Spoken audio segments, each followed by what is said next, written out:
Pagi hari ini kita akan bersama-sama merenungkan firman Tuhan di bawah tema bersyukur untuk kemerdekaan.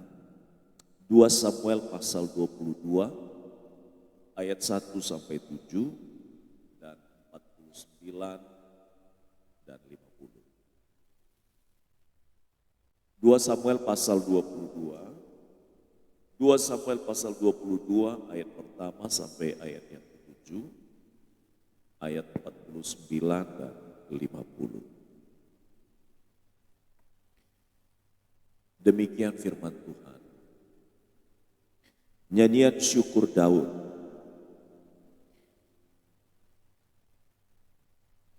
Daud mengatakan perkataan nyanyian ini kepada Tuhan pada waktu Tuhan telah melepaskan dia dari cengkraman semua musuhnya dan dari cengkraman Saul.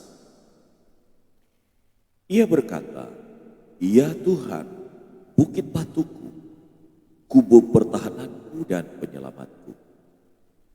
Allahku, gunung batuku, tempat aku berlindung, perisaiku, tanduk keselamatanku, kota bentengku, tempat pelarianku, juru selamatku. Engkau menyelamatkan aku dari kekerasan. Terpujilah Tuhan seruku, maka aku pun selamat daripada musuhku. Sesungguhnya gelora-gelora maut telah mengelilingi aku. Banjir-banjir jahanam telah menimpa aku. Tali-tali dunia orang mati telah membelit aku. Perangkap-perangkap maut terpasang di depanku. Ketika aku dalam kesesakan, aku berseru pada Tuhan. Kepada Allahku aku berseru, dan Ia mendengar suaraku dari baitnya. Teriakku minta tolong masuk ke telinganya.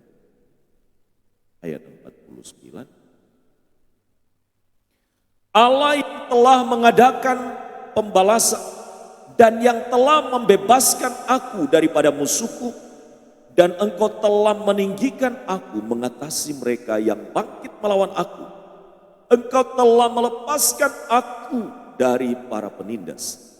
Sebab itu aku mau menyanyikan syukur bagimu ya Tuhan di antara bangsa-bangsa, dan aku mau menyanyikan mazmur bagi nama. Bapak dan Ibu, dalam hari-hari ini kita sedang menyaksikan satu luapan syukur dari bangsa kita setelah kita merayakan 17 Agustus. Ada berbagai macam kegiatan yang dilakukan di warga masyarakat, bahkan kita juga mengadakan kegiatan yang sama juga di gereja, dan kita menyaksikan bagaimana euforia sebuah sukacita dalam peristiwa merayakan 17 Agustus. Beberapa orang di antara mereka-mereka yang dipenjara juga ketiban berkat dengan remisi dari pemerintah. Dan momentum itu menjadi momentum di mana mereka dibebaskan. Nah, salah satu orang yang pada momentum Agustusan ini dibebaskan adalah orang yang pernah divonis karena berkaitan dengan racun sianida. Masih ingat ya? Namanya adalah Jessica Wongso. Bapak dan Ibu, ternyata pengacaranya memperjuangkan keadilan atas Jessica Wongso. Karena ternyata dan tidak terbukti bahwa dia adalah orang yang secara meyakinkan memang menaruh racun di gelasnya Mirna. Sehingga dia dibebaskan meskipun dengan bersyarat. Ya. Saudara-saudara, kalau mau tahu siapa sebenarnya pelakunya, jawabannya pasti saja satu. hanya Tuhan yang tahu. Jadi di pengadilan itu orang senantiasa mempunyai motto, lebih baik membebaskan orang yang tidak bersalah, ya, lebih baik membebaskan orang lebih baik membebaskan orang yang bersalah daripada membebaskan orang yang tidak bersalah, ya. Karena kalau membebaskan orang yang tidak bersalah, kemungkinannya masih bisa ditemukan lagi kemungkinan pembuktian berikutnya. Sama seperti peristiwa yang juga sedang gencar terjadi di beberapa bulan yang lalu, pembunuhan sudah sekian 8 tahun orang sudah divonis, ternyata bukan mereka pelakunya. Tapi kemudian buktikan bahwa ternyata ada pelaku yang lain. Jadi mungkin bisa terjadi kesalahan membebaskan orang yang bersalah, tetapi jauh lebih parah lagi apabila orang yang tidak bersalah itu dihukum. Gitu. Nah, karena itu sebagai orang yang pasti mengalami peristiwa itu, ketika mereka dibebaskan, pasti ucapan syukurnya luar biasa.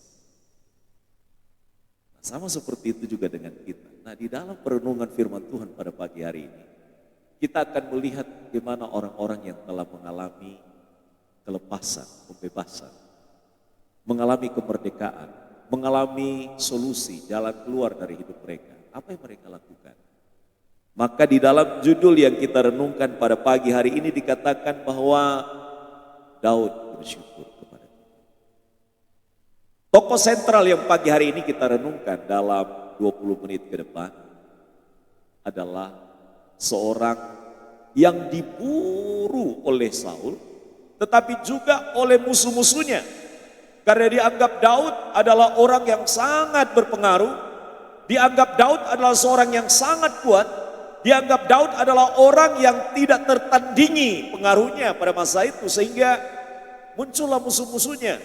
Dan musuh yang paling sulit bagi dia untuk dilawannya adalah Saul, yang adalah orang yang dihormatinya sebagai raja. Yang kedua, bahwa itu adalah mertuanya sendiri. Bagaimana mungkin dia melawan rajanya, melawan mertuanya, sementara posisi dari dia diburu oleh Raja Saul. Kemana dia pergi? Selalu diburu. Tapi luar biasa penyertaan Tuhan, perlindungan Tuhan kepada dia.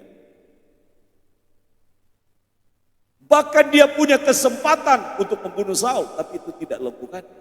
Dia berkata, dia adalah orang yang diurapi oleh Tuhan. Kadang-kadang kita berpikir bahwa pembalasan adalah jalan terbaik. Padahal Alkitab katakan pembalasan itu adalah haknya Tuhan. Maka pagi hari ini kita akan merenungkan alasan mengapa Daud bersyukur kepada Tuhan. Yang pertama di dalam bagian ayat 1 dikatakan Daud mengatakan perkataan nyanyian ini kepada Tuhan pada waktu Tuhan telah melepaskan dia dari cengkraman semua musuhnya dan dari cengkraman Saul. Bagian yang pertama, alasan mengapa Daud bersyukur kepada Allah yang telah memberikan kelepasan, kemerdekaan dan kebebasan kepada dia. Karena Daud telah dilepaskan Tuhan dari semua cengkraman musuhnya dan cengkraman Saul. Perhatikan kata yang harus kita garis bawah ini, dilepaskan. Dilepaskan itu artinya dibebaskan dari sesuatu. Dan ayat ini menjelaskan bahwa dia dibebaskan dari cengkraman musuh-musuhnya. Berarti musuh-musuhnya menghendaki kematiannya. Musuh-musuhnya menghendaki nyawanya. Tetapi Tuhan dikatakan di dalam ayat ini dia dilepaskan oleh Tuhan. Dia bukan dilepaskan oleh karena dia punya strategi. Dia dilepaskan bukan karena dia punya kehebatan ilmu perang. Bukan. Tapi dia dilepaskan karena Tuhan. Artinya apa? Artinya bahwa setiap kita tidak bisa mengandalkan kemampuan, kekuatan, keahlian, kepintaran kita untuk melepaskan kita dari berbagai macam cengkraman atau berbagai macam tekanan-tekanan hidup, kecuali Tuhan yang melepaskan. Itu bagian yang pertama. Jadi Daud sadar betul bahwa bukan karena dia dilepaskan, tapi karena Tuhan. Dia telah melepaskan aku dari cengkraman musuhku. Dan kedua dikatakan, telah lepaskan aku dari cengkraman. Saul adalah orang yang berkuasa, yang mempunyai otoritas mematikan dan membuat dia tidak berdaya. Tapi Tuhan jauh lebih berkuasa daripada Raja Saul. Tapi Tuhan jauh lebih berkuasa daripada musuh-musuhnya. Itulah sebabnya dia katakan dalam kalimat pada pagi hari ini kepada kita, sebab dia telah melepaskan aku dari cengkraman musuhku. Itu alasan dia bersyukur kepada Tuhan. Bagi kita Indonesia, kita telah dilepaskan dari musuh, yaitu penjajahan. Tapi penjajahan sesungguhnya belum terhapuskan dari bangsa kita. Mengapa? Karena masih banyak orang yang belum bisa membaca. Berarti kita perlu merdeka soal pengetahuan. Kita belum merdeka tentang demokrasi. Mengapa? Karena demokrasi di otak-atik sesuai dengan keinginan orang per orang. Itulah sebabnya yang terjadi hari-hari ini ada demo besar-besaran. Tapi yang paling aneh yang disalahkan Jokowi ini aneh. Yang bikin aturan itu adalah apa? Yang bikin aturan itu adalah legislatif. Kenapa mesti menyalahkan presiden? Yang membuat aturan itu adalah para wakil rakyat. Jadi tidak perlu menyalahkan orang yang tidak perlu disalahkan. Yang membuat aturanlah yang seharusnya mereka perlu dikoreksi. Sebab mereka adalah wakil daripada rakyat yang seharusnya tidak boleh diatur oleh kepentingan-kepentingan apapun. Jadi kasihan presiden kita sudah 2 periode memimpin dengan keberhasilan yang luar biasa. Dengan kebanggaan IKN dan pembangunan yang sangat masif di seluruh wilayah Indonesia. Kita merasakan, tapi hari-hari ini yang menjadi sasaran tembak banyak orang adalah presiden kita. Mesake. Orang yang kita banggakan, yang kita harapkan untuk kesejahteraan. Lalu orang bilang begini, enak bien zaman yang lama. Siapa bilang enak dulu? Dulu kita nonton televisi hitam putih. Benaran ini. Untuk cari anten kita naikkan ke pohon yang paling tinggi baru dapat itu. Karena itu kita tidak boleh ikut dalam sesuatu hal yang kita sendiri secara prinsip itu tidak bisa adil menilai. Maka saya aneh kadang-kadang kita mengeneralisasi atau pukul rata bahwa semua tindakan-tindakan, sebuah keputusan-keputusan adalah karena pimpinan bangsa ini. Bukan, kita harus objektif. Seharusnya mereka-mereka yang mempunyai pemangku kepentingan di dalam mengatur bangsa ini, harusnya yang mengoreksi diri. Mereka lah yang punya kuasa yang tidak bisa disetir, yang tidak bisa dikendalikan oleh kepentingan-kepentingan yang lain. Karena itu kita tidak boleh menuduh apapun kepada siapapun. Ini bangsa ini harus banyak bersyukur sebenarnya. Mengapa bangsa kita sulit mengalami kemajuan yang pesat yang kita harapkan?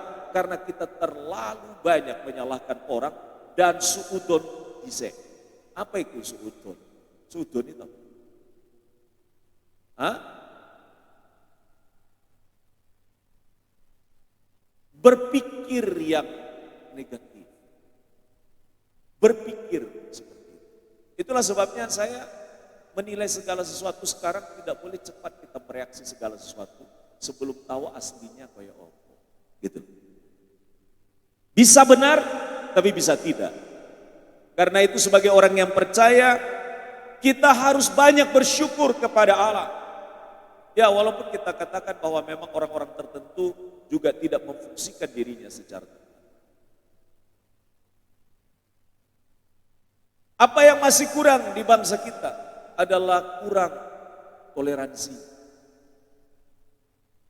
Toleransi, kehidupan, kebebasan dan lain sebagainya. Tapi dibandingkan dengan sebelumnya, jauh lebih toleransi. kondisi sekarang.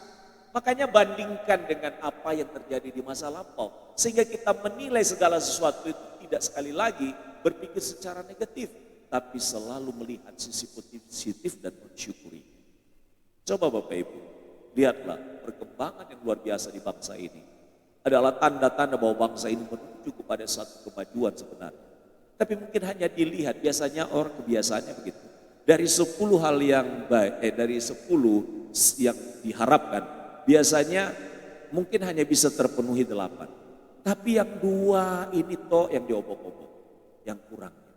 Yang 8-nya, yang baik-baiknya, sing api-api, justru tidak dijadikan sebagai bahan perbincangan. Tapi yang dijadikan bahan perbincangan sing kurang-kurangnya. Lah ini kebiasaan juga bagi banyak orang.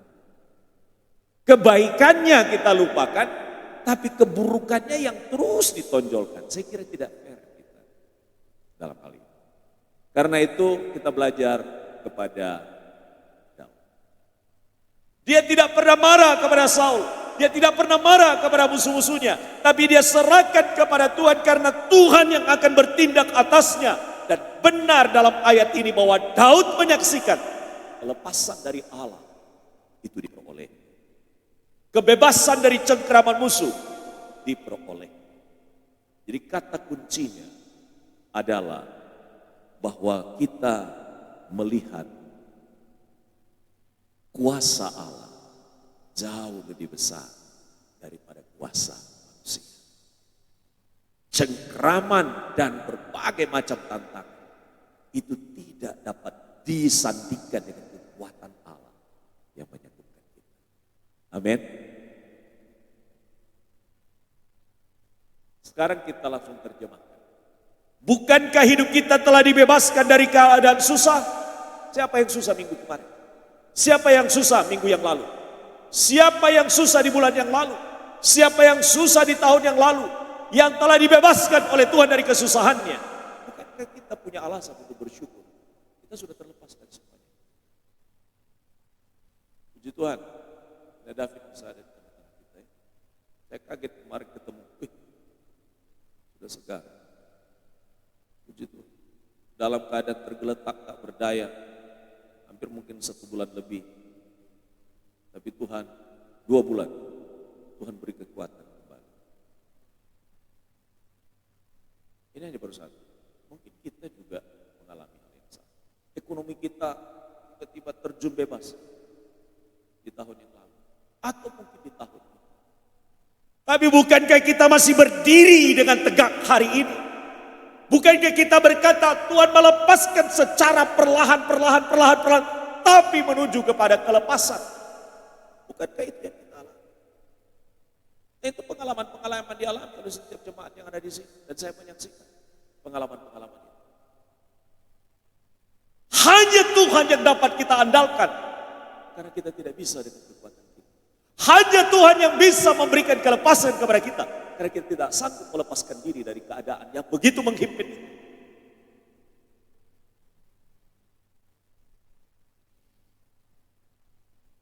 Ada keadaan yang menyesakkan hati. Minggu yang lalu Ibu Simon bersaksi. Ada kondisi yang mendadak terjadi kepada Pak Simon, tak terduga. Tiba-tiba pingsan. Andaikan tidak terbangun malam hari itu, tidak tahu apa yang terjadi. Karena kondisinya rupanya ngeliang jatuh. Semua peristiwa dalam hidup kita sekali lagi membawa kita untuk memandang dan melihat kepada Allah yang telah melepaskan. Bukan kebetulan, tidak ada segala sesuatu yang terjadi dalam hidup kita serba kebetulan. Tidak ada, semuanya karena campur tangan dari Allah yang telah menolong kita. Katakan amin. Itu yang pertama. Daud bersyukur yang kedua karena dia tahu betul Tuhan andalan. Tuhan andalan. Siapa yang kita andalkan? Siapa yang kita andalkan? Hanya Tuhan. Hanya Tuhan. Siapa yang kita andalkan? Hanya Tuhan. Siapa yang kita andalkan? Hanya Tuhan.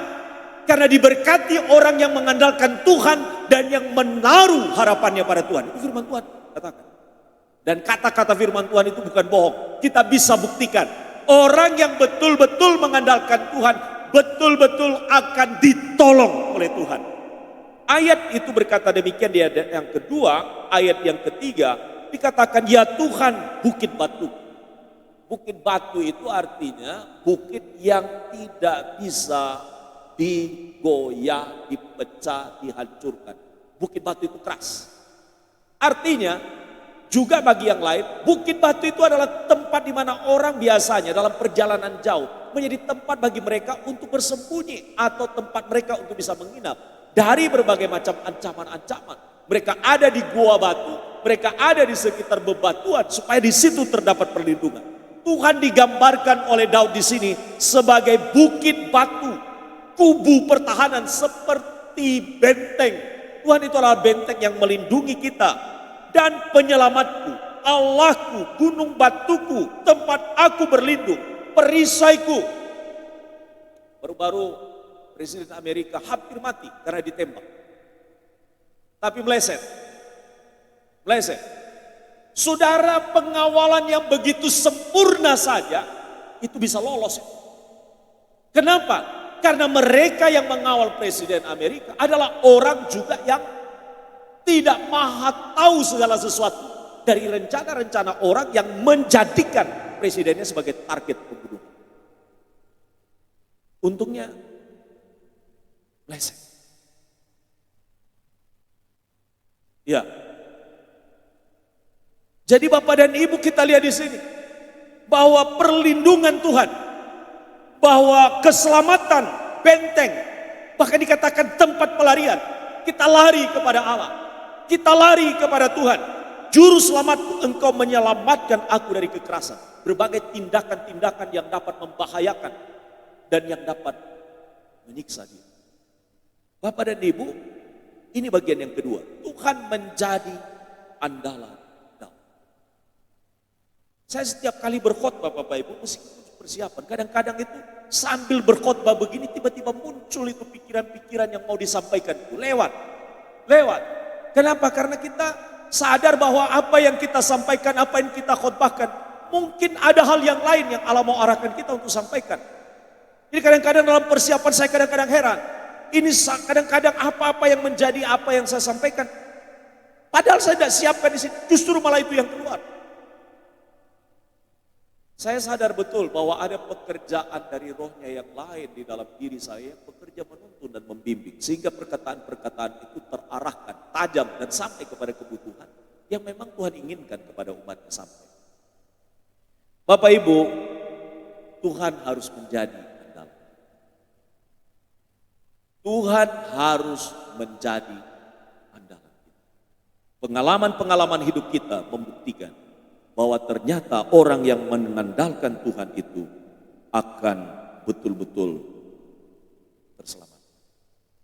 Coba lihat ayat yang berikutnya di dalam bagian itu. Allahku, gunung batu, tempat aku berlindung dikatakan. Perisaiku, tanduk keselamatan, kota bentengku, tempat pelarian, juru selamatku, engkau menyelamatkan aku. Luar biasa. Itulah alasan mengapa Daud bersyukur kepada Tuhan. Dan kita ini sama. Dilindungi Tuhan. Dijagai Tuhan.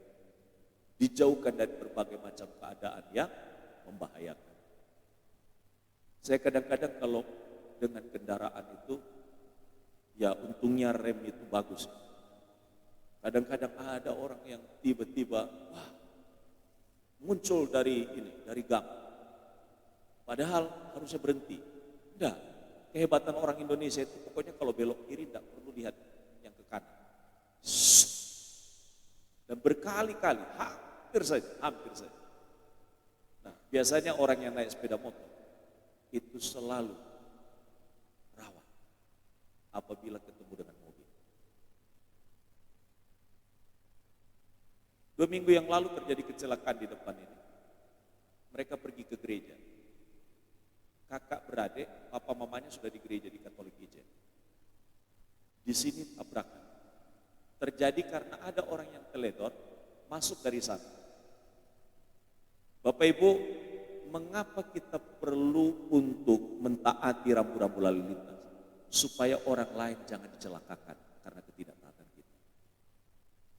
Kecepatan dari atas tinggi sekali. Ketemu di sini. 2 orang tergeletak karena sepeda motor yang ditabrak yang dari arah yang salah. Itu adalah motor yang besar.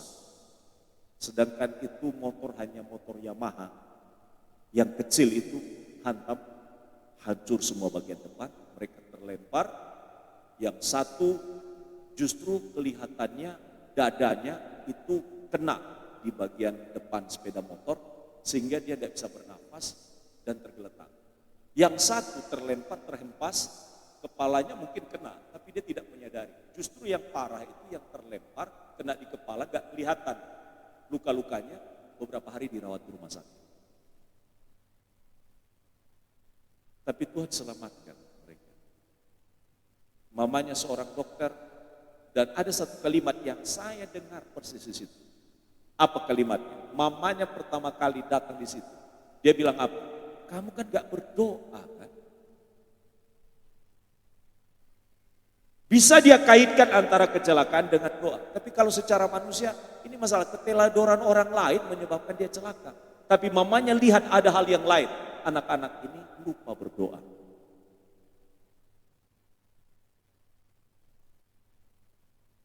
Tapi Tuhan lindungi dan selamatkan. 3 hari motor ada di sini. Saya bilang titip di sini saja. Saya beri langganan saya untuk memperbaiki motor ini supaya lebih murah. Jadi saya akhirnya kenal, punya nomornya, kontak dengan saya. Begitu. Padahal yang sibuk mengurus adalah Ibu Marlina. Panggil ambulan, telepon ambulan bersama dengan Kak Yosef sama Deborah. Kebetulan ada pembinaan persiapan pernikahan. Jadi mereka yang urus itu. Saya baru datang dari mana? Dari Kawi, dari Jambuan. Penyelamatan Tuhan, perlindungan Tuhan di situasi seperti itu pun kita lihat orang-orang yang mengandalkan Tuhan itu meskipun ada dalam bahaya dan kesulitan pun dilindungi dan diselamatkan oleh Tuhan. Yang terakhir, Tuhan menyelamatkannya. Itulah sebabnya dia bersyukur. Bapak Ibu, yang terutama dalam hidup kita adalah keselamatan yang Tuhan berikan. Tuhan sudah selamatkan kita, makanya kita patut syukuri itu.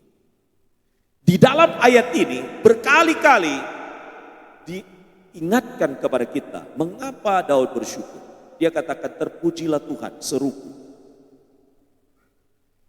Maka aku pun selamat daripada musuh.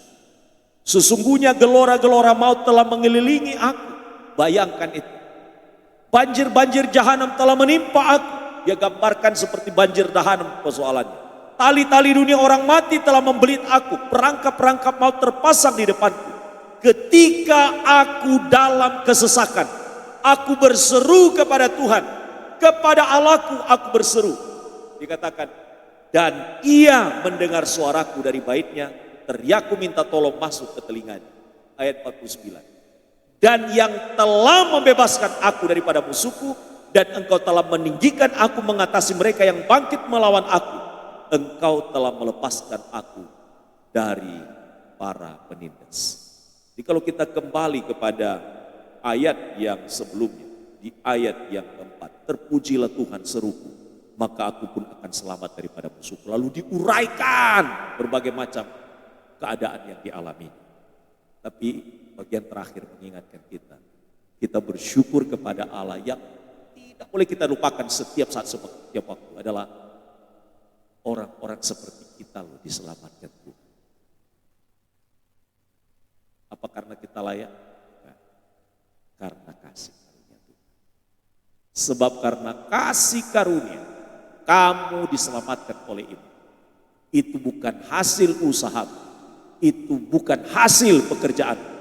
Karena itu jangan ada orang yang memegahkan diri. Efesus pasal 2 ayat yang ke-8 dan ayat yang ke-9. Luar biasa.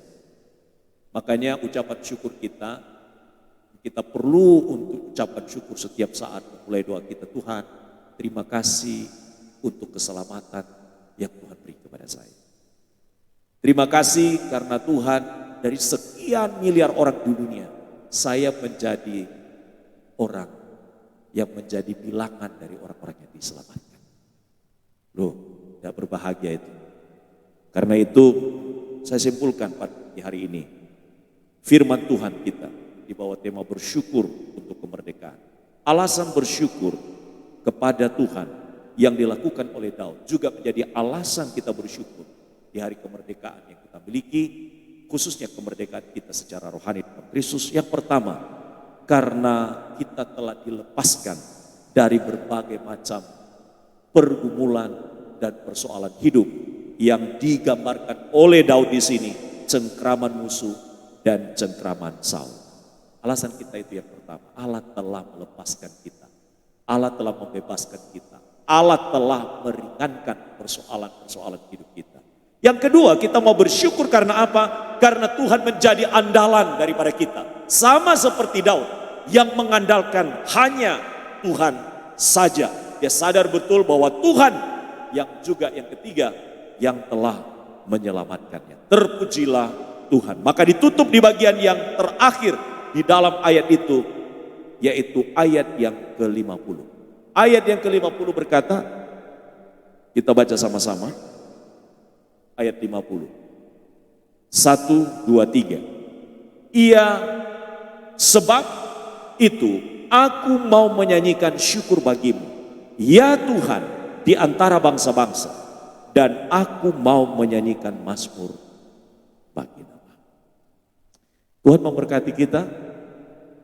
Selamat bersyukur di setiap waktu, karena ada banyak alasan untuk kita bersyukur kepada Tuhan.